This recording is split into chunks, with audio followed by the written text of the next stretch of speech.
नमस्कार आप सभी को। बिहार राज्य से संबंधित सभी छात्रों को जिन्होंने कल की वीडियो दोनों देखी, जिनमें हमने मुख्य परीक्षा को लेकर शुरुआत किया, आप में से बहुत सारे लोगों ने देखा और बहुत सारे लोगों ने इस प्रयास को सराहा। तो निश्चित रूप से ज़रूरत है कि जिस तरह से संस्थान के माध्यम से मेरे द्वारा प्रयास किया जा रहा है, उसी तरह से आप सबके द्वारा भी इसमें सहयोग किया जाए और मुख्य परीक्षा की जो हमारी तैयारी है उसको भी उसी आधार पे उसी तरीके से बेहतर किया जाए जिस तरह से हमें प्रारंभिक परीक्षा में लग रहा है कि हम अपने परिणाम को बेहतर कर सकते हैं। और जब मुख्य परीक्षा के लिए कल चीज़ें बताई गई थी आपको, तो बहुत सारे छात्रों ने ग्रुप को ज्वाइन किया और आज ये संख्या पहुँचकर 8,011 स्टूडेंट की हो गई है। इनमें में से यदि मैंने देखा तो कल का जो प्रश्न आपको दिया गया था, विशेष रूप से महाद्वीपीय प्रवाह सिद्धांत से संबंधित जो प्रश्न आपको दिया गया था, उसका उत्तर 4 छात्रों ने शेयर किया था। और ये जो 4 छात्रों ने उत्तर शेयर किया था, इनमें से जो सबसे बेस्ट उत्तर था, जो सबसे आप कह सकते हो कि मानक उत्तर के बहुत करीब था, सबसे राइटिंग भी बहुत अच्छी थी, लेखनी भी बहुत अच्छी थी, वर्तनी भी बहुत अच्छी थी, तो यहाँ पे जो उत्तर था, ये नाम है, छात्रा का नाम है श्वेता। आपका उत्तर निश्चित रूप से बहुत ही बेहतर था। कुछ पॉइंट जो हैं आपने छोड़ दिए थे जब आपने एक प्रकार से प्रश्न का जब दूसरा भाग आपने हल किया था, तो वहाँ पे कुछ प्रश्न, कुछ टॉपिक आपने छोड़ दिए थे। जब आपने बात किया था कि वेगनर के प्रमुख साक्ष्यों की विवेचना कीजिए, तो 1 से 2 साक्ष्यों को और आप जोड़ सकते थे, उत्तर आपका और भी बेहतर हो जाता और जो शब्द सीमा उसकी थोड़ी सी कम थी वो भी कंप्लीट हो जाती। साथ ही साथ बहुत सारे आप में से जो अन्य 3 लोगों ने उत्तर शेयर किया, उनमें एक उत्तर और ठीक था, लेकिन जो सबसे बेस्ट है उसी का नाम मैं अभी आपको बता रहा हूँ। और लोगों को सुधार करने की ज़रूरत है, क्योंकि बहुत सारे लोगों में, आप सब में मैंने बताया भी है, ऑडियो वॉइस के माध्यम से मैंने आपको बताया भी है। तो वहाँ पे मैंने आपको बताया कि जो आपकी शाब्दिक त्रुटियां हैं ना, इनको आपको दूर करना है। शब्द की जो त्रुटियां हैं उनको आपको दूर करना है। बहुत सारे लोगों का आंसर, जैसे 3 लोग हैं तो आप तीनों लोगों का जो आंसर था ठीक था, प्रयास पहला है, सही दिशा में है, लेकिन जो शाब्दिक त्रुटियां हैं उनको आपको दूर करने का प्रयास करना है, क्योंकि तीनों उत्तर में पहले उत्तर को यदि हम छोड़ दें तो बाकी तीनों उत्तरों में शाब्दिक त्रुटियां जो हैं वो बहुत ज़्यादा देखने को मिल रही थी। तो शाब्दिक त्रुटियों पर आपको कार्य करना है और आज इस प्रश्न के बारे में हम डिटेल से समझने वाले हैं, ठीक है। और इसके बाद जब आप इस प्रश्न के बारे में डिटेल से हम समझेंगे तो आपकी जिम्मेदारी बनती है कि इस प्रश्न को तो आप साथ ही साथ आज फिर से लिखेंगे भी, और एक जो दूसरा प्रश्न दिया जाएगा जिसके बारे में सिर्फ और सिर्फ मैं आज भूमिका बना दूंगा, उसको भी आप लिखकर लेकर आएंगे, ठीक है। तो प्रश्न क्या कह रहा है? प्रश्न कह रहा है कि महाद्वीपीय प्रवाह सिद्धांत से आप क्या समझते हैं? महाद्वीपीय प्रवाह सिद्धांत से आप क्या समझते हैं?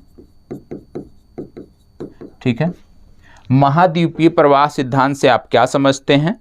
वेगनर के प्रमुख साक्ष्यों की विवेचना कीजिए। किसके साक्ष्यों की? वेगनर के प्रमुख साक्ष्यों की विवेचना कीजिए, ठीक है। ये प्रश्न था और ये प्रश्न आज उत्तराखंड के छात्रों को भी मैंने दिया है, ठीक है। तो ये प्रश्न था, महाद्वीपीय प्रवाह सिद्धांत से आप क्या समझते हैं? वेगनर के प्रमुख साक्ष्यों की विवेचना कीजिए। आप में से 4 उत्तर आज मेरे को मिले हैं, जिनमें से एक उत्तर बहुत ही सर्वश्रेष्ठ, आप कह सकते हो बेहतर प्रयास रहा है, ठीक है। बाकी के जो 3 उत्तर हैं इनमें शाब्दिक त्रुटियां बहुत ज़्यादा थी, मैंने आपको बताया भी है वॉइस के माध्यम से। तो शाब्दिक त्रुटियों पे, जिनमें शाब्दिक त्रुटियां बहुत ज़्यादा हैं, सबसे पहले आप अपनी शाब्दिक त्रुटियों को दूर करने का प्रयास करिए। एक उत्तर आज जो मुझे देखने को मिला उसमें राइटिंग बहुत ख़राब थी, तो सबसे पहले आपको राइटिंग पर कार्य करना है, क्योंकि जो बेसिक है, जैसे आपने उत्तर लिखा और मैं नहीं पढ़ पा रहा हूँ, तो आपके ऐसे उत्तर लिखने से कोई फ़ायदा नहीं है, क्योंकि जब मैं नहीं पढ़ पा रहा हूँ तो निश्चित रूप से वही हाल एग्जामिनर के साथ भी होगा, तो उससे आपको चीज़ें बेहतर नहीं मिलेंगी। इस प्रश्न को कई, और जैसे मुख्य परीक्षा के जो प्रश्न होते हैं, एक ही प्रश्न को कई अलग अलग प्रकार से पूछा जा सकता है। इस प्रश्न को और कैसे पूछ सकते हैं हम? महाद्वीपीय प्रवाह सिद्धांत और वेगनर के साक्ष्यों के बारे में किस तरह से और पूछ सकते हैं? प्रश्न पूछा जा सकता है कि क्या महाद्वीपों का विस्थापन होता है?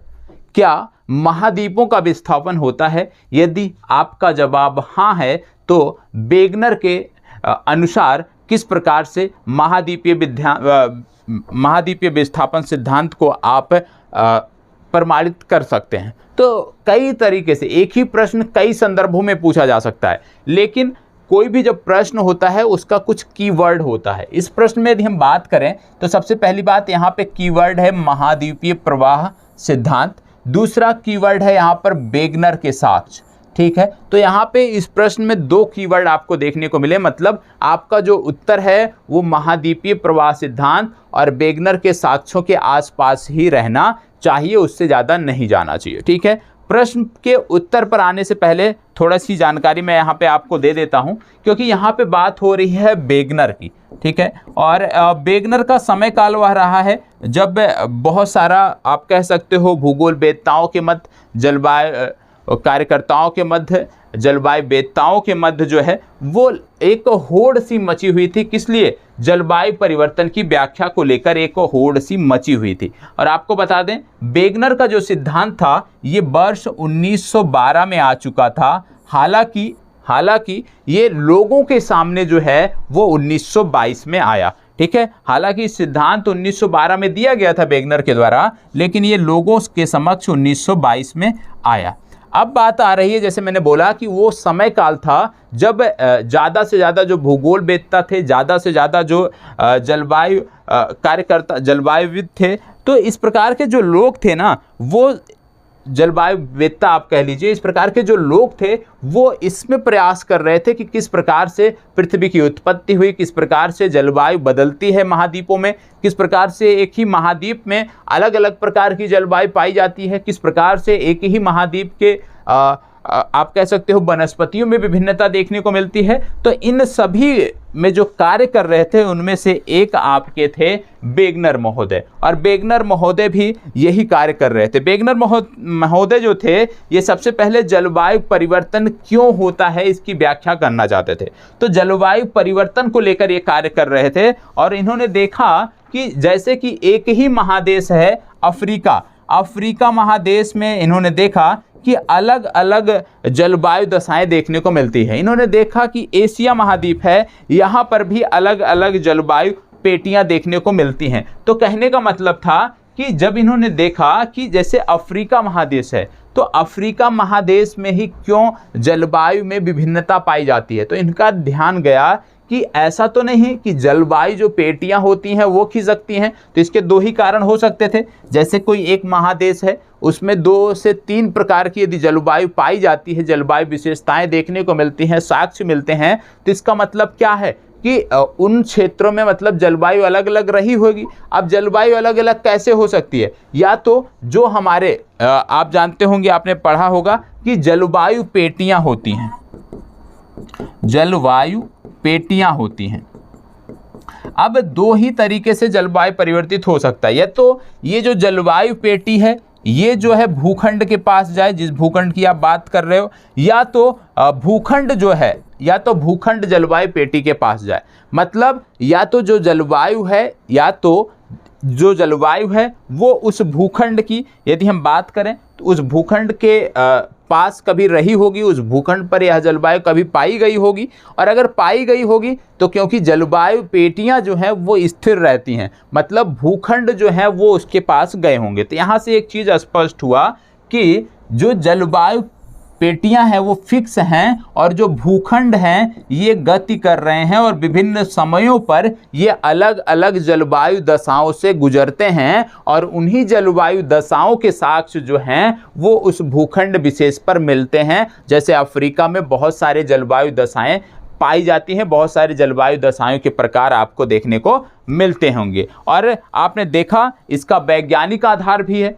किसका वैज्ञानिक आधार है? आज यह साबित भी हो रहा है, आज यह सिद्ध भी हो रहा है कि जो विभिन्न महादेश हैं उनके कोऑर्डिनेट बदल रहे हैं, उनके अक्षांश और देशांतर बदल रहे हैं, और उनके अक्षांश और देशांतर जो बदल रहे हैं उसके वैज्ञानिक प्रमाण भी आज आपको देखने को मिलते हैं। और जो वैज्ञानिक प्रमाण देखने को मिलते हैं तो निश्चित तौर पर जो वेगनर ने बहुत पहले कह दिया था वही चीज़ें आज सिद्ध हो रही हैं। जैसे प्रशांत महासागर जो है वो दिन प्रतिदिन जो है वो सिकुड़ रहा है, हिंद महासागर का जो एरिया है वो दिन प्रतिदिन बढ़ रहा है। तो अक्षांश और देशांतर लगातार विभिन्न महादेशों के बदल रहे हैं, ये आपको पता होना चाहिए।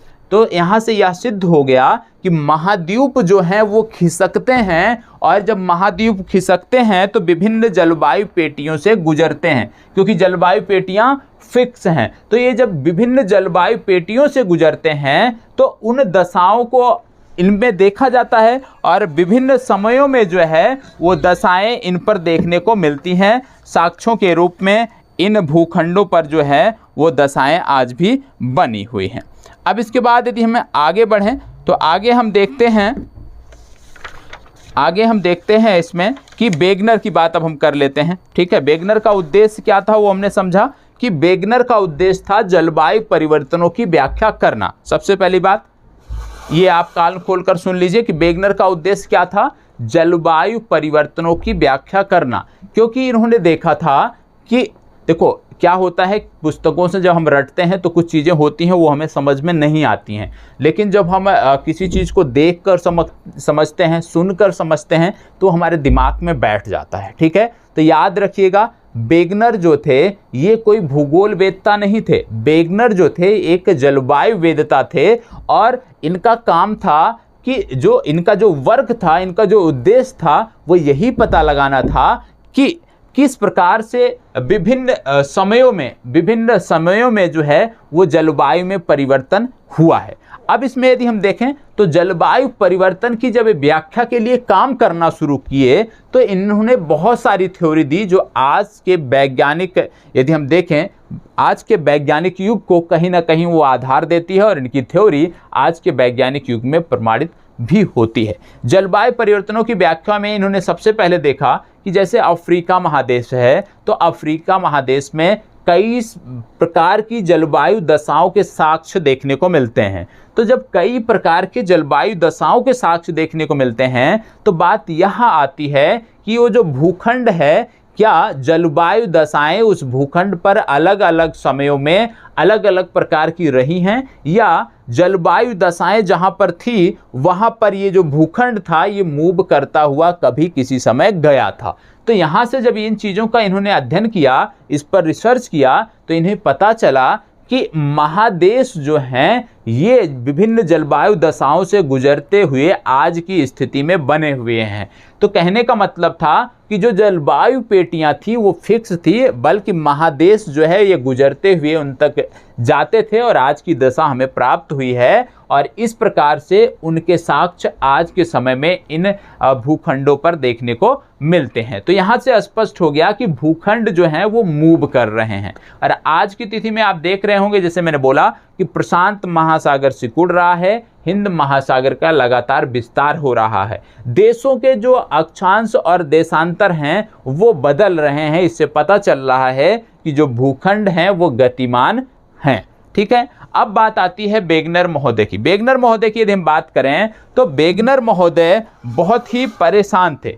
किस लिए परेशान थे कि पृथ्वी पर महाद्वीप कैसे आए, पृथ्वी पर मोड़दार पर्वत कैसे बने, पृथ्वी पर ये जो मोड़दार पर्वत के साथ साथ ये महासागर हैं कैसे बने। तो इन्होंने, क्योंकि ये जलवायु वेदता थे, तो इन्होंने इन सब पर भी कार्य किया, और इन्होंने देखा कि किस प्रकार से कहीं पर ज्वालामुखी देखने को मिलते हैं, कहीं पर मोड़दार पर्वत देखने को मिलते हैं, कहीं पर महासागर देखने को मिलते हैं। तो इस संबंध में इन्होंने उत्सुकतावश कार्य करना शुरू किया, और धीरे धीरे ये सिद्धांत जो आज पढ़ते हो आप, ये इन्होंने दिया। आप जानते हो इस संबंध में कई सारे लोगों ने काम किया है। जैसे एक नाम आता है F.V. टेलर, इनका नाम आपको याद भी रखना है, F.V. टेलर। F.V. टेलर ने कौन सा सिद्धांत दिया है, पूछा जा सकता है प्रारंभिक परीक्षा में। तो F.V. टेलर महोदय ने जो सिद्धांत दिया है उसको बोलते हैं कॉन्टिनेंटल डिप्थ थ्योरी। तो कॉन्टिनेंटल डिप्थ थ्योरी किसने दिया है, महाद्वीपीय प्रवाह सिद्धांत। महाद्वीपीय प्रवाह सिद्धांत दिया है F.V. टेलर ने। तो यदि कभी आपसे बोल दिया जाए कि महाद्वीपीय प्रवाह सिद्धांत क्या है, महाद्वीपीय प्रवाह सिद्धांत क्या है, तो आपको किसकी व्याख्या करना है, F.V. टेलर को व्याख्या करना है, ना कि वेगनर को की व्याख्या करना है। याद रखिएगा, इसलिए याद रखिए महाद्वीपीय प्रवाह सिद्धांत की बात आए, F.V. टेलर महाद्वीपीय विस्थापन सिद्धांत की बात आए, तो वहां पे आप कह सकते हो कि प्रमुख रूप से वेगनर के बारे में लिखना है। तो F.V. टेलर ने भी ये सिद्धांत दिया, लेकिन जो सबसे सर्वमान्य सिद्धांत था, जैसे F.V. टेलर ने भी यही बताया कि महाद्वीप जो है गति करते थे, ठीक है, और वेगनर ने भी उसी आधार पे चीज़ों को सिद्ध किया। लेकिन जो सबसे सर्वमान्य व्याख्या मानी जाती है वो वेगनर की मानी जाती है। तो जब कभी इस तरह का प्रश्न आए तो याद जरूर रखिएगा कि सेकंड प्रश्न का जो द्वितीय भाग है उसमें किसके बारे में पूछा गया है। जैसे इस प्रश्न में वेगनर के बारे में पूछा गया है, हो सकता है अगला प्रश्न आप देखो उसमें एफ.बी. टेलर के बारे में दे दिया जाए। तो इस प्रकार से आपको ध्यान रखने की जरूरत है कि एक ही सिद्धांत पर कई लोगों ने कार्य किया। जैसे कोबर महोदय थे, कोबर महोदय ने संकुचन का सिद्धांत दिया था, संकुचन का सिद्धांत दिया था। तो पूछा जा सकता है संकुचन का सिद्धांत किसने दिया, तो आप बताओगे कोबर महोदय ने दिया। इसके साथ साथ आप जानते हो कि वेगनर ने क्या किया कि कोबर महोदय के सिद्धांत को लेकर, एफ.बी. टेलर के सिद्धांत को लेकर इसको और अधिक व्याख्यायित किया और अधिक बढ़ावा दिया इन्होंने। और इन्होंने बताया कि महाद्वीपों में जो जलवायु दशाएं पाई जाती हैं इसको आधार बनाया इन्होंने, और इन्होंने सिद्ध किया कि महाद्वीप जो हैं वो मूव करते हैं, महाद्वीप जो हैं वो खिसकते हैं, महाद्वीप जो हैं वो टूटते हैं। और इन्होंने बताया कि महाद्वीप जो है वो सीमा के पार्ट हैं, महाद्वीप जो है वो सीमा के पार्ट हैं और ये सियाल पर तैरते हैं।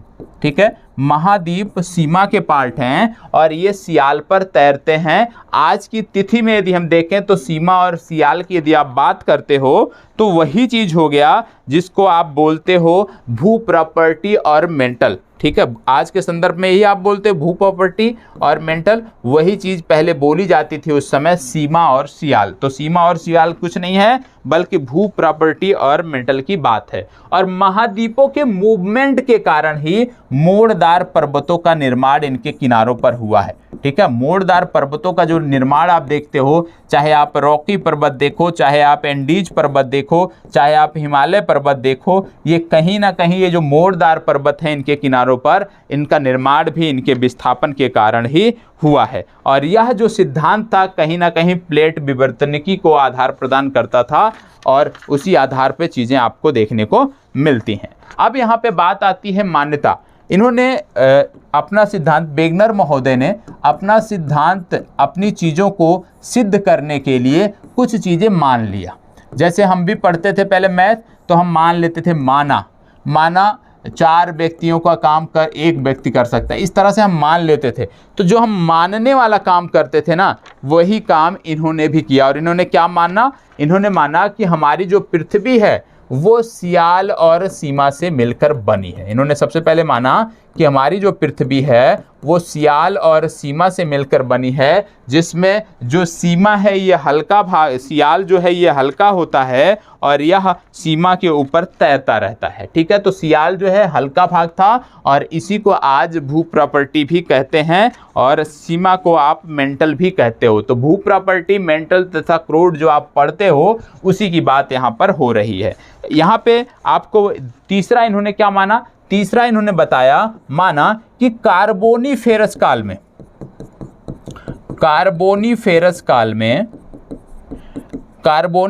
काल में जब पृथ्वी पर इन्होंने बात किया तो बताया कि एक भूखंड था जिसको बोलते थे पैंजिया। कार्बोनीफेरस काल में एक ही भूखंड था यहाँ पे जिसको बोलते थे पैंजिया। ये किसने बताया, ये बताया वेगनर महोदय ने। और इन्होंने बताया कि कार्बोनीफेरस काल के अंत तक आते आते ये जो भूखंड एक होता था पैंजिया, जिसके चारों तरफ एक सागर था जिसको बोलते थे पैंथालासा। ठीक है, ये जो सागर हुआ करता था, ठीक है, तो धीरे धीरे क्या हुआ, कार्बोनीफेरस के अंत तक ये जो है भूखंड जो है ये टूटना शुरू किया। और टूटा कैसे, 2 भागों में बट गया और एक भाग हो गया आपका लॉरेंस, या अब यहाँ पे चित्र, यही सारे चित्र आपको बनाने थे। एक भाग हो गया लॉरेंस या एक भाग हो गया गोंडवाना लैंड। ऊपर का जो भाग था उत्तर का वो हो गया लॉरेंसिया और दक्षिण का जो भाग था इसका नाम हो गया गोंडवाना लैंड। लॉरेंसिया वही है, जैसे आप पढ़ते होगे सेंट लॉरेंस नदी, यूएसए और कनाडा की सीमा पर आप पढ़ते होगे सेंट लॉरेंस नदी, उसी की बात की जा रही है, उसी के नाम पर इसका नाम रखा गया। सेंट लॉरेंस घाटी आप पढ़ते होगे, सेंट लॉरेंस उच्च भूमि आप पढ़ते होगे, वो सारी की सारी चीज़ें जो है इसी से जुड़ी हुई हैं। तो क्या हुआ कार्बोनिफेरस के अंत तक ये जो पैंजिया भूखंड था ये दो भागों में विधिवत टूट गया। और जब ये दो भागों में टूटा तो बीच में, क्योंकि पहले एक ही सागर था पैंथलासा, जब बीच में टूटा तो यहाँ भी एक सागर अस्तित्व में आया इनके बीच में, और इस सागर को नाम दिया गया टेथिस सागर। कौन सा? टेथिस सागर। तो टेथिस सागर जो है ये कार्बोनिफेरस काल के अंत में जो है दो भूखंड बनने के बाद अस्तित्व में आया। अब इन्होंने बताया कि जो टेथिस सागर था, टेथिस सागर भी आ गया। अब इन्होंने बताया कि ये जो भूखंड टूटा है इसका कारण क्या था, क्योंकि भूखंड टूटा है यदि तो कोई ना कोई कारण होगा। कारण में इन्होंने बताया दो प्रकार के बल हैं। कितने प्रकार के बल हैं? दो बल हैं, इन्होंने कारण बताया, और उन्हीं दो बलों के कारण ये जो भूखंड है ये टूट गया। कौन कौन से बल थे? पहला था force on bouncy on equator, ठीक है, मतलब equator world force, equator world force, ठीक है। इक्वेटर वर्ल्ड फोर्स जो है ये आपको पता होना चाहिए, अर्थात भूमध्य रेखा पर उत्प्लावन बल। क्या था ये? और भूमध्य रेखा पर उत्प्लावन बल, भूमध्य रेखा पर उत्प्लावन बल पहला बल ये था इक्वेटर वर्ल्ड फोर्स या force on bouncy on equator. दूसरा था टाइडल फोर्स या ज्वारीय बल, ठीक है, ज्वारीय बल या टाइडल फोर्स, ठीक है। तो इन दो बलों के कारण ही वो जो भूखंड था पैंजिया वो दो भागों में विभक्त हुआ, यह भी आपको पता होना चाहिए, ठीक है। अब भूमध्य रेखा पर जो उत्प्लावन बल था उसकी यदि हम बात करें, पहले वाले की बात करें, भूमध्य रेखा पर उत्प्लावन बल की यदि हम बात करें तो आप जानते हो कार्बोनिफेरस काल में जो पृथ्वी का घूर्णन है, जैसे पृथ्वी आज जो है अपने अक्ष पर घूम रही है, इसका कई गुना तेजी से अपने अक्ष पर घूम रही थी। मतलब जैसे आज की जो स्पीड है पृथ्वी की अपने अक्ष पर घूमने की, वो कार्बोनिफेरस काल में आज की स्पीड की कई गुना अधिक थी। और इससे क्या होता था? इससे सेंट्रीफ्यूगल फोर्स अधिक जनरेट होता था,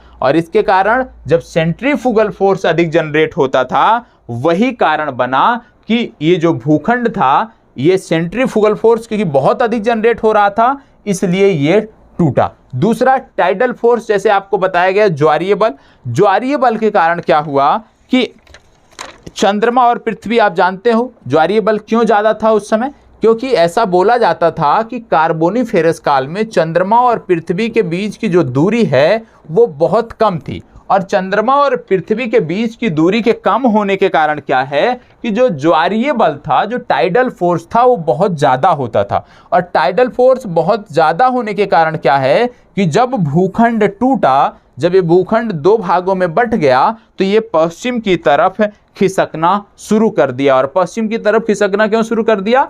इसलिए टाइडल फोर्स के कारण, क्योंकि उस समय जो चंद्रमा है वो पृथ्वी के बहुत नज़दीक था, और उसी के कारण ये जो भूखंड था ये पश्चिम की तरफ मूव करना शुरू कर दिया, पश्चिम की तरफ तेजी से मूव करना शुरू कर दिया, ठीक है। तो यहाँ पे आपको ये पता चल गया। अब आगे जब बात करते हैं तो हम बात करेंगे गोंडवाना लैंड की। ये मान लो गोंडवाना लैंड है,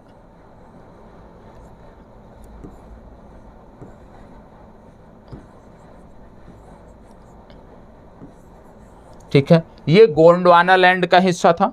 तो गोंडवाना लैंड क्या हुआ? ये जुरैसिक पीरियड में टूटा। कब टूटा? ये पीरियड याद रहना चाहिए आपको, जुरैसिक पीरियड में, जुरैसिक काल में जो है गोंडवाना लैंड का विघटन हुआ था।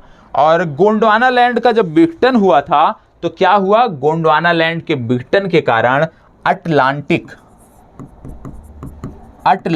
महासागर जो है बना, ठीक है। गोंडवाना लैंड के विघटन के कारण जो है ये अटलांटिक महासागर बना, ये आपको पता होना चाहिए, ठीक है। तो अटलांटिक महासागर कब बना? जब गोंडवाना लैंड का विघटन हुआ। अब गोंडवाना लैंड का जब विघटन हुआ तो आप जानते हो गोंडवाना लैंड से कौन कौन से आज के समय के south America plus Africa plus Indian continent plus Australia plus Antarctica, ठीक है, ये जो थे ये गोंडवाना लैंड के हिस्से थे, और जब गोंडवाना लैंड का विघटन शुरू हुआ तो दक्षिण अमेरिका इससे अलग होने लगा, अफ्रीका इससे अलग होने लगा, इंडिया धीरे धीरे इस भूखंड से अलग हुआ, ऑस्ट्रेलिया अलग हुआ और अंटार्कटिका। तो ये गोंडवाना लैंड के ये सारे पार्ट थे और धीरे धीरे ये अलग होते चले गए। ठीक है, इसके साथ साथ यदि हम बात करें कि जब ये अलग हुए तो इनकी जो मूवमेंट की जो दिशा थी उसकी यदि हम बात करें तो यहाँ पे आपको देखने को मिलता है कि ये जो दक्षिण अमेरिका हुआ करता था ये मूव कर गया उत्तर पश्चिम को। इंडिया जो है ये मूव करने लगा किधर, ये मूव करने लगा उत्तर पूर्व की तरफ, और अफ्रीका जो है ये उत्तर की तरफ मूव करने लगा। क्यों, ऐसा क्यों हुआ? तो इनके मूवमेंट की जो दिशा है कहीं ना कहीं टाइडल फोर्स जो आप पढ़ते हो, वो सेंट्रीफ्यूगल फोर्स जो आप पढ़ते हो, वो कारण रहे हैं यहाँ पे। ठीक है, तो ये जैसे जैसे दबाव पड़ा ये पश्चिम की ओर अपने बढ़ते चले गए। ठीक है, तो ये चीज़ें आपने देख लिया। अब यदि हम बात करें आगे तो आप जानते होंगे कि धीरे धीरे जब ये अलग हुए तो द्वीप चौप बनने लगा। जैसे आप देखते होंगे तो यदि आप उत्तरी गोलार्ध से दक्षिणी गोलार्ध तक यदि बढ़ो और उत्तर अमेरिका से दक्षिण अमेरिका तक जाओ तो इस तरह का एक चाप देखने को मिलता है, इसको बोलते हैं द्वीप चौप। और ये जो एस आकार का द्वीप चौप देखने को मिलता है इसका कारण यही था महासागरों का इसका कारण यही था महाद्वीपों का मूवमेंट, ये आपको पता होना चाहिए। अब बात आती है कि ये जो द्वीप चाप हैं यहाँ पे बहुत सारे छोटे छोटे द्वीप भी आपको देखने को मिलते हैं। ठीक है, और जैसे कि आप देखते होंगे जब आप बात करते हो एशिया की, यूरेशिया की, तो आप देखते होंगे जब चीन वाला पार्ट आप देखो और जापान वाला देखो तो यहाँ पे भी आपको देखने को मिलता है छोटे छोटे द्वीप। अब ये छोटे छोटे द्वीप क्यों आए इसके बारे में हम बाद में कभी बात करेंगे क्योंकि ये आज का विषय नहीं है। ठीक है, अब एक प्रश्न यहीं पे आपको और चाहिए, पता होना चाहिए। ये तो बात होगी कॉन्टिनेंटल डिप्थ थ्योरी की, तो सिर्फ इतना याद रखना है कि वेगनर महोदय ने जो सिद्धांत दिया, तो वेगनर महोदय ने जब तोड़ा, जब दो भूखंडों को तोड़ा तो यहाँ पे दो फोर्स आपको याद रखना है। इतनी चर्चा की, इतनी कहानी की सिर्फ और सिर्फ मूल यह है कि आपको सिर्फ इतना याद रखना है क्योंकि जब भूखंड को उन्होंने तोड़ा तो कोई बल लगा होगा, वो दोनों बल आपको याद रखने हैं और जब भी इसकी आप चर्चा करते हो दोनों बल आपको लिखने हैं। ठीक है, अब ये तो हो गई सारी चीज़ें। अब आगे इसमें क्या करना है, आगे एक चीज़ और आपको बता देते हैं थोड़ी सी जानकारी के लिए। आपने देखा होगा जैसे मैंने बोला कि जब यहाँ से गोंडवाना लैंड की ही बात कर लें तो जब ये भूखंड यहाँ से अलग हुए तो सबके किनारों पर आपको मोड़दार पर्वत देखने को मिलते हैं। अफ्रीका कॉन्टिनेंट में भी उत्तर में मोड़दार पर्वत है, दक्षिण अमेरिका में भी है, भारत में भी मोड़दार पर्वत है और ऑस्ट्रेलिया में भी आपको ग्रेट डिवाइडिंग रेंज देखने को मिलती है। तो ये जो मोड़दार पर्वत है इनका निर्माण क्यों किनारों पर ही हुआ? क्योंकि आप एक चीज़ देखो, जब भी कोई भाग किसी से अलग होता है, मतलब जो कोई भी जो इस तरह का मूविंग पार्ट है वो जिस दिशा में बढ़ता है, वो जिस दिशा में आगे बढ़ता है उस दिशा में वो थोड़ा सा झुका होता है और उसके बैक वाले साइड पे वो थोड़ा सा उठा होता है। मतलब ये जब भूभाग आगे बढ़ रहे थे तो आगे ऐसे झुके हुए थे। ठीक है, और जब ये आगे झुके हुए ऐसे मूव कर रहे थे, आज की जो स्थिति है जब ये जाके प्लेटें टकराई तो आज की जो स्थिति बनी तो क्या हुआ कि यहाँ जो मलबा, इनके आगे आगे जो मलबा पहले जमा था, जब प्लेटें टकराई तो ये जो मलबा था ये उठता चला गया, साथ ही साथ ये भाग थोड़ा सा, और जैसे दो चीज़ जब लड़ती हैं तो कोई ना कोई नीचे जाता है, तो इसी तरह से ये भाग थोड़ा सा आगे धंस गया, ये पीछे थोड़ा सा उठ गया और हर महादेश में ये देखने को आपको मिलता है। तो इससे क्या हुआ कि जो यहाँ पे मलबा जमा था ना, उसी तरह से उसी प्रकार से यहाँ पे ये मलबा उठता चला गया और ये मोड़दार पर्वत देखने को मिले। यही चीज़ें आपको हिमालय के संदर्भ में भी देखने को मिलती है क्योंकि जब तिब्बत प्लेट से भारतीय प्लेट टकराई थी और जब ये टक्कर हुई थी तो यहाँ पे जो बीच में पहले मलबा हुआ करता था, इस टक्कर के कारण वही मलबा जो है उठता चला गया और पर्वत का स्वरूप ले लिया और आज मोड़दार पर्वत के रूप में देखने को मिलता है। यही सेम चीज़ें अफ्रीका के संदर्भ में है, यही सेम चीज़ें उत्तर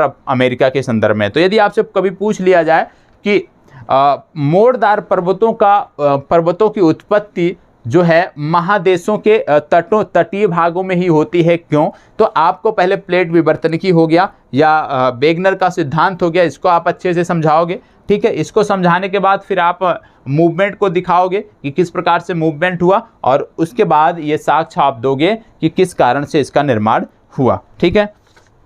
अब ये तो सारी चीज़ें हो गई कि किस प्रकार से आप इनको देखते हो, इस प्रश्न को देखते हो।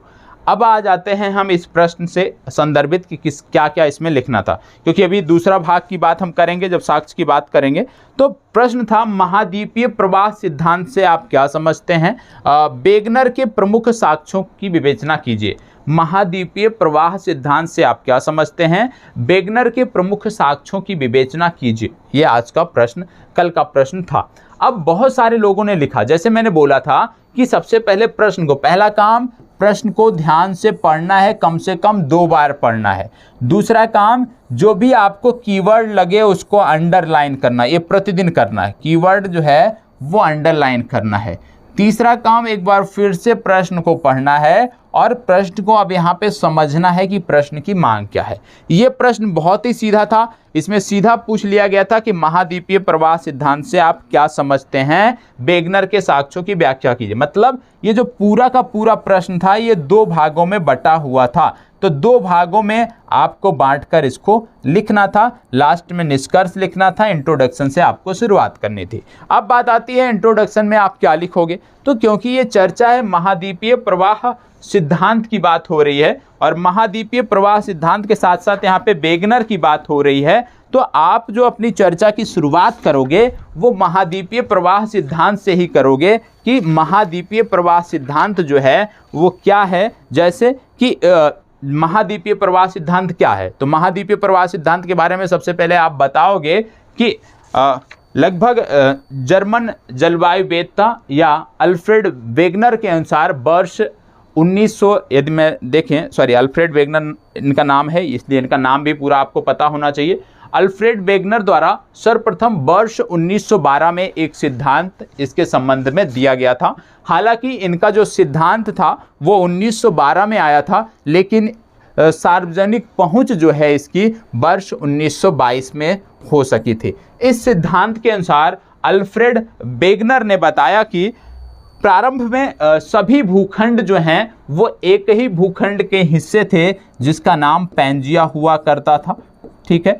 बाद में पैंजिया के समय में जब एक भूखंड पैंजिया हुआ करता था और उसके चारों तरफ जल निकाय हुआ करता था और उस जल निकाय का नाम जो था वो पैंथलासा था। इसके बारे में आप बताओगे। फिर आप बताओगे कि बाद के वर्षों में या कार्बोनिफेरस काल के अंत तक या वर्षों की यदि आप बात करते हो, आप वर्ष भी लिख सकते हो कि 20 करोड़ वर्ष पूर्व सर्वप्रथम पैंजिया नामक जो भूखंड था वो 2 भूखंडों में टूट गया। कौन कौन से? लारेंसिया और गोंडवाना लैंड। अब आप बताओगे कि इसके टूटने के पीछे के जो कारण हैं उनमें यदि बात की जाए तो इसमें वेगनर के जो सिद्धांत है उनको मान्यता दी जाती है। वेगनर के अनुसार भूखंडों के टूटने का जो कारण रहा था उनमें सबसे पहले, जैसे मैंने आपको बताया, दोनों कारण, तो दोनों कारणों के बारे में, दोनों बलों के बारे में आप बात करोगे, ठीक है। अपकेंद्रीय बल के कारण भी बात करोगे आप और टाइडल फोर्स के बारे में भी बात करोगे। दोनों के बारे में आप बताओगे कि किस प्रकार से ये दोनों बल जो थे इन्हीं के कारण ये भूखंड अलग हुआ था, 2 भागों में बटा था। इसके बाद फिर आप आगे बढ़ते हुए चले जाओगे और धीरे धीरे उन्हीं समय काल की व्याख्या करोगे। फिर आगे आप बताओगे कि जुरैसिक काल में किस प्रकार से गोंडवाना लैंड जो था वो विघटित हुआ, वो इन भागों में बटा, ठीक है। कौन कौन से भाग में बटा अभी हमने उसकी चर्चा की। और इस प्रकार से आप इसमें चर्चा करते हुए महाद्वीपीय प्रवाह सिद्धांत के बारे में पूरी जानकारी देते हुए आज की वास्तविक स्थिति तक पहुंचोगे कि किस प्रकार से आज के समय में कौन सा कॉन्टिनेंट कहां पर है। तो इतना जब आप लिखोगे, इन सब चीज़ों को जब आप लिखोगे तो कम से कम आपको प्रयास करना है कि 2 पेज में ये सारी चीज़ें आप व्याख्यात कर पाओ, ठीक है। महाद्वीपीय प्रवाह सिद्धांत। अब आप आ जाओगे अपने उत्तर के दूसरे भाग में। उत्तर का दूसरा भाग कहता है वेगनर के प्रमुख साक्ष्यों की विवेचना कीजिए। अब वेगनर ने साक्ष्य कौन कौन से दिए हैं? पहला साक्ष्य जैसे मैंने बोला तो बोला जाता है जिगसाफिट। जिगसाफिट जो है ये पहला साक्ष्य है, जिगसाफिट। अब ये जिगसाफिट क्या है? जिगसाफिट ये है कि मान लीजिए कोई चाक उठा लीजिए, कोई भी चाक उठा लीजिए, और जिसे लिखा जाता है, और उसको दो भागों में तोड़ दीजिए। कोई भी ऐसा वस्तु उठा लीजिए, कुछ भी जिसको आप दो भागों में तोड़ सको, और जब दो भागों में तोड़ दो, इसके बाद फिर जब आप दो भाग को तोड़ते, मान लीजिए यही पेन है, इसको मैं दो भागों में तोड़ दूं, तो इसको जब मैं तोड़ने के बाद ऐसे मिलाऊंगा तो सारे के सारे भाग सारे के अपने अपने स्थान पे फिट हो जाएंगे। तो जिग्सा फिट वही है कि आज के समय में जो भूखंड अलग अलग हैं, जो महादेश अलग अलग हैं, यदि इन सबको इकट्ठा कर मिला दिया जाए तो आसानी से जैसे पैंजिया की बात की जाती है उस स्वरूप में आ जाएंगे। तो ये हो गया आपका जिग्सा फिट कॉन्सेप्ट, जो आज देखने को मिलता है कि किस प्रकार से दक्षिण अमेरिका को यदि हम देखें, उसको ले जाकर अफ्रीका के पश्चिमी भाग से मिला दें तो एकदम समान वो जुड़ जाएगा, पता ही नहीं चलेगा कि कभी इसका अलग था। दूसरा आपको बता दें, कैलिडोनियन और हर्सेनियन दो माउंटेन आपको देखने को मिलते हैं। कैलिडोनियन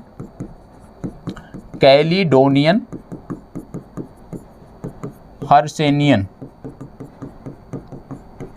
कैलिडोनियन और हर्सेनियन नामक दो माउंटेन आपको देखने को मिलते हैं। और ये जो दोनों पर्वत हैं ये अटलांटिक के दो तरफ हैं, ठीक है। अटलांटिक महासागर है, एक अटलांटिक के आप कह लीजिए पूर्वी तट पर है, एक अटलांटिक के पश्चिमी तट पर है, ठीक है। तो कहने का मतलब है कि ये जो दोनों माउंटेन है कैलिडोनियन और हर्सेनियन, जो अटलांटिक के दो अलग अलग तटों पर देखने को मिलते हैं, लेकिन ऐसा देखा गया है, ऐसा पाया गया है कि इनकी जो स्थलाकृति है वो समान है, इनकी जो स्थलाकृति है वो समान है। और यह भी आधार देते हैं कि वेगनर ने जो कहा था, वेगनर का जो सिद्धांत है उसको ये आधार देते हैं। तीसरा यदि आप देखो तो आपको देखने को मिलता है कि साउथ अमेरिका जो है, साउथ अमेरिका को आप ले लीजिए, साउथ अमेरिका के साथ अफ्रीका के पश्चिमी भाग को ले लीजिए, अफ्रीका के पश्चिमी भाग को ले लीजिए। और साउथ अमेरिका के साथ साथ जब अफ्रीका के पश्चिमी भाग को आप देखते हो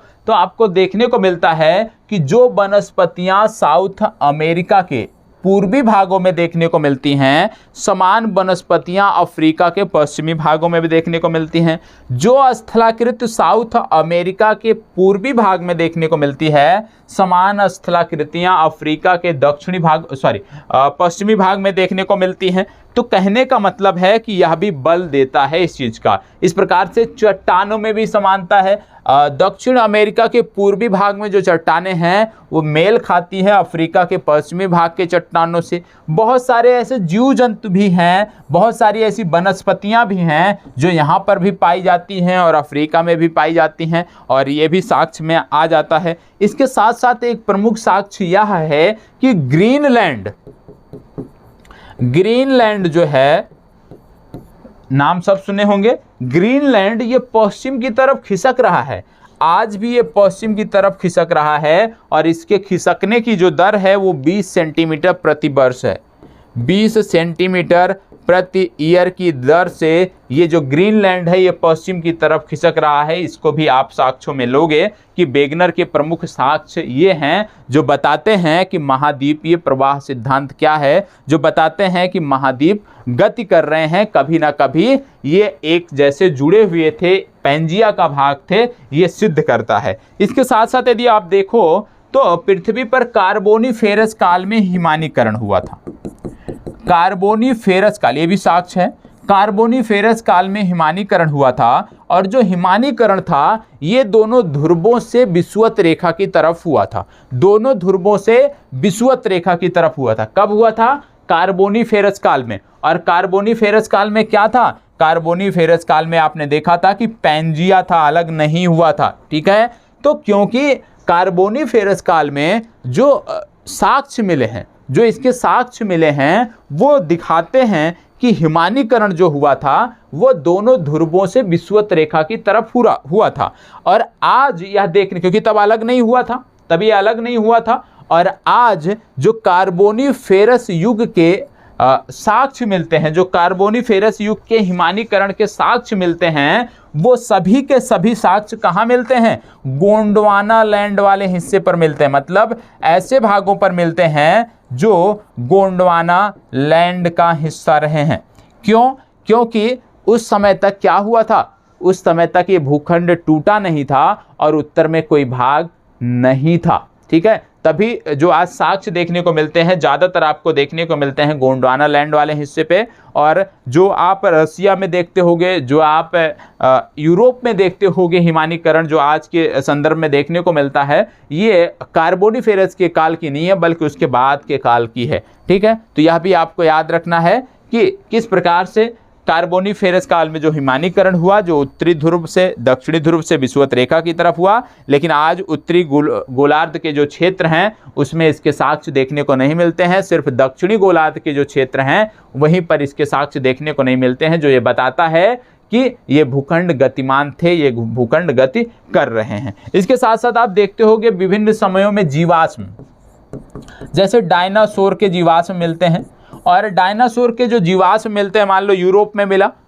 ठीक है, मान लो उत्तरी अमेरिका में मिला तो दोनों सेम देखने को मिलते हैं, या अफ्रीका में मिला या दक्षिणी अमेरिका में मिला तो दोनों सेम देखने को मिलते हैं, समान उसका जो समय काल होता है वो भी लगभग समान होता है। तो यह भी बताता है कि कभी ना कभी जो भूखंड थे वो आपस में जुड़े हुए थे। इसके साथ साथ आपको बता दें, एक पक्षी है जिसको बोलते हैं लैमिंग।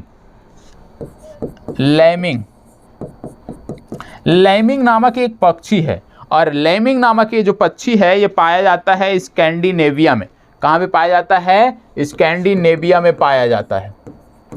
ठीक है, स्कैंडिनेविया में ये जो पक्षी पाया जाता है, क्योंकि पहले इसके पूर्वज जो है हमेशा जब भूखंड एक था तो हमेशा पश्चिम की तरफ जाते थे तो उनको भूखंड मिलता था, क्योंकि ये यूरोप में पाया जाता है। ठीक है, आज के समय में क्योंकि इसके पूर्वज पश्चिम की तरफ मूव करते थे नए भूखंड के लिए, आज के समय में जब स्कैंडिनेविया से ये मूव करता है पश्चिम की तरफ तो ये जाके सागर में गिर जाता है। क्यों? क्योंकि आज के समय में वहाँ पर भूखंड नहीं है। तो यह भी बताता है कि कभी ना कभी ये जो भूखंड थे आपस में जुड़े हुए थे। इसके साथ साथ आप देखो, मिनरल्स को लेकर देख लो, आपको पता चल जाएगा। मिनरल्स भी आप जोड़ सकते थे अपने उत्तर में। मिनरल्स के लिए क्या जोड़ सकते थे कि जैसे बोला जाता है, देखो जैसे बोला जाता है कि अफ्रीका में सोना मिलता है, भारत में भी सोना मिलता है। अब यदि देखो तो अफ्रीका में यदि हम बात करें तो अफ्रीका की पूर्वी भाग में यदि देखें तो कालगुरली, कुलगार्डी नामक खानें आपको देखने को मिलती हैं। वहीं भारत के दक्षिणी भाग में आपको कोलार नामक खान देखने को मिलती है, और बोला जाता है कभी ना कभी ये आपस में जुड़े थे, क्योंकि एक पश्चिमी भाग में भारत के है तो दूसरा अफ्रीका के पूर्वी भागों में।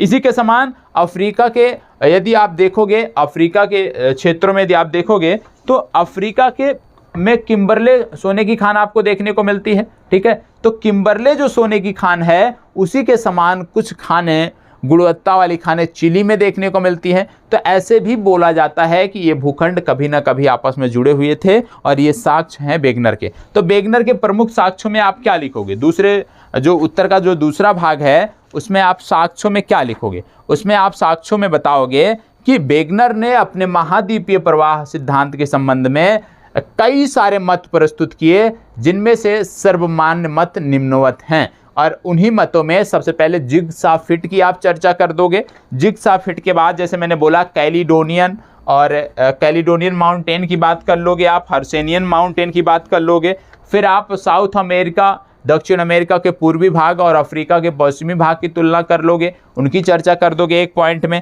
एक पॉइंट में आप ग्रीनलैंड की चर्चा कर दोगे कि ग्रीनलैंड लगातार पश्चिम की तरफ मूव कर रहा है 20 सेंटीमीटर प्रति ईयर की दर से। फिर आप लैमिंग पक्षी का जिक्र कर सकते हो अपने उत्तर में कि लैमिंग पक्षी जो है किस प्रकार से ये आगे बढ़ रहा है, पश्चिम की तरफ हमेशा बढ़ता जाता है, इसकी आदत है, और उसके बाद ये जाकर सागर में मिल जाता है। इसके बाद फिर कार्बोनिफेरस काल में किस प्रकार से हिमानीकरण हुआ, और उस हिमानीकरण का साक्ष्य आज उत्तरी ध्रुव में नहीं, उत्तरी ध्रुव के क्षेत्रों में नहीं देखने को मिलता है, उसके बारे में आप बता दोगे। एक पंक्ति आपका ये हो गया। और इस प्रकार से कई सारे अन्य पंक्तियां जैसे जीवाश्म है उनकी बात कर सकते हो, बहुत सारी वनस्पतियां हैं उनकी आप बात कर सकते हो। तो इस प्रकार से एक आपका उत्तर सर्वश्रेष्ठ जो उत्तर है आपका वो हो जाएगा। ठीक है, तो एक बार फिर से, और साथ ही साथ जो चित्र हैं, जैसे मैंने बताया कि पहले पैंजिया पैंथिलासा था, फिर वो अलग हुआ, टेथिस सागर आया, फिर किस प्रकार से गोंडवाना लैंड टूटा जुरेसिक काल में, किस प्रकार से गोंडवाना लैंड के टूटने के कारण नए सागर की उत्पत्ति हुई। इस तरह से 4 से 5 चित्र इसमें आप बना सकते हो, और एक पेज आपका चित्र बनाने में ही चला जाएगा और आपका बेहतर उत्तर रहेगा। अब एक छोटी सी बात, जो लोग उत्तराखंड से देख रहे हैं, आप इस प्रश्न का अच्छे से आप उत्तर लिखोगे, पहली वीडियो पहले देख लीजिएगा, और एक बार आप 250 शब्दों में लिखोगे, एक बार 125 शब्दों में लिखकर आप शेयर करोगे। ठीक है, आपके ऐप में ऑप्शन है, वहाँ पे आप शेयर करोगे। बिहार राज्य से जुड़े हुए सभी बच्चों के लिए जिन्होंने नहीं लिखा था, अब उनसे विनम्र निवेदन है कि इस उत्तर को पहली बात लिखिएगा, और एक दूसरा उत्तर आज आपको लिखना है, क्वेश्चन नंबर 2। क्वेश्चन नंबर 2 क्या है, नोट कर लीजिए। क्वेश्चन नंबर 2 है हिमालय की उत्पत्ति के संदर्भ में। क्वेश्चन नंबर 2, हिमालय की उत्पत्ति के संबंध में, हिमालय की उत्पत्ति के संदर्भ में, हिमालय की उत्पत्ति के संदर्भ में प्लेट विवर्तनिकी सिद्धांत को स्पष्ट कीजिए। संदर्भ में प्लेट विवर्तनिकी सिद्धांत, प्लेट विवर्तनिकी सिद्धांत को स्पष्ट कीजिए तथा हिमालय के निर्माण की प्रमुख अवस्थाओं को भी स्पष्ट कीजिए, तथा हिमालय के निर्माण की प्रमुख अवस्थाओं को भी स्पष्ट कीजिए। ये आज का प्रश्न है। बिहार राज्य के जो भी बच्चे हैं उनको 200 शब्दों में इसका जवाब देना है। उत्तराखंड के जो बच्चे हैं उनको इसको जवाब एक बार 250 शब्दों में देना है, एक बार 125 शब्दों में देना है। और यदि यह सीरीज अच्छी लगती हो तो प्लीज़ कमेंट बॉक्स में कमेंट अवश्य करें, और यदि इसमें कोई सुधार चाहते हैं वह भी बताएं। अभी प्रारंभिक चरण है, इसलिए धीरे धीरे आगे बढ़ रहे हैं। बाद में इसमें अन्य विषयों के प्रश्न को भी हम आगे रखेंगे, लेकिन थोड़ा सा आप में से ज़्यादा संख्या में उत्तर शेयर करने लगें तो आप सभी को, जिनके कल उत्तर बहुत अच्छे गए हैं उनको भी, और जिनके नहीं अच्छे गए हैं उनको भी कल वाला प्रश्न लिखना है और आज वाला भी प्रश्न, दोनों प्रश्न आपको लिखकर शेयर करना है। और हिमालय की उत्पत्ति के बारे में जब आप बात करते हो, थोड़ी बहुत चर्चा तो मैंने आपको कर ही दी कि किस प्रकार से हिमालय की उत्पत्ति हुई थी, क्योंकि प्लेट टेक्टोनिक्स यदि आपने पढ़ा होगा, प्लेट विवर्तनिकी आपने पढ़ा होगा, तो निश्चित रूप से आप आसानी से जवाब दे सकते हो। तो आपको जवाब देना भी चाहिए। ठीक है, चलिए, धन्यवाद, बहुत बहुत आभार।